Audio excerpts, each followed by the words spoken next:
Ngayon ko na-realize na ang buhay ay mas makabuluhan at masaya.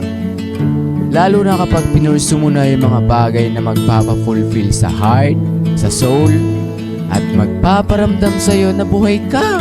Mas grateful at na-appreciate mo na yung mga bagay-bagay, highs and low.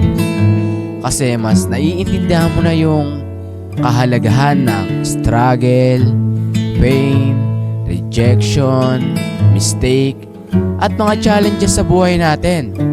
Kasi alam mo na siya yung magdadala, recipe, na magpapalabas ng mga pinakamataas na version ng mga sarili natin.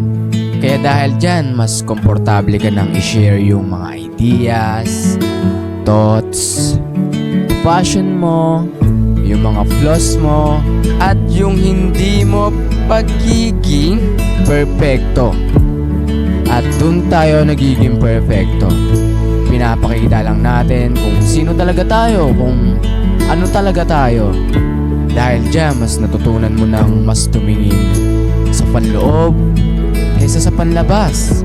Nawawalan ka na rin ng excuse sa mga bagay na dapat mong gawin. Kasi mas ginagamit mo na yung mga bagay na meron ka kaysa magreklamo sa mga bagay na wala ka na meron yung iba.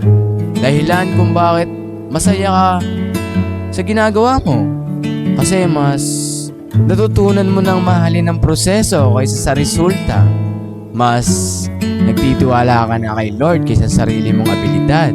Mas siya na yung pinagkakatiwala mo sa buhay mo. Kasi alam mo yung promise ni Lord is better than the promise of the world. Lahat sila, yung mga tao, mga bagay, lahat sila pwede mag-fail. At lahat ng mga yan nagbabago. Pero yung promise ni Lord, yung mga salita ni Lord, never siyang nagbago.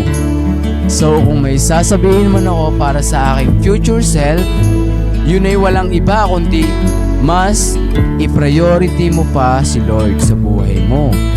Mas ibigay mo pa kay Lord yung buhay mo, yung future mo, yung career mo, yung love life mo. Give it to the Lord. And everything you want na dinidesire ng puso mo ay idaragdag na lang sa'yo. Kasi sabi nga sa Matthew 6:33, seek first the kingdom of God and His righteousness, and all these things shall be added unto you. So ano pang inaantay natin, guys? Halina't sabay-sabay nating i-chase ang kingdom ni Lord. Unahin si Lord.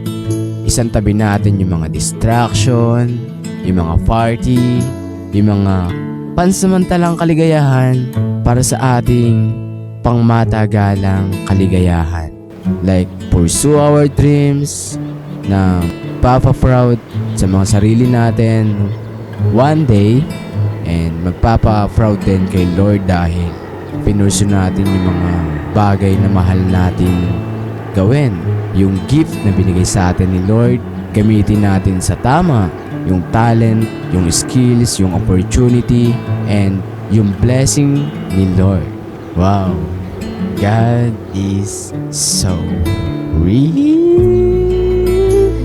great.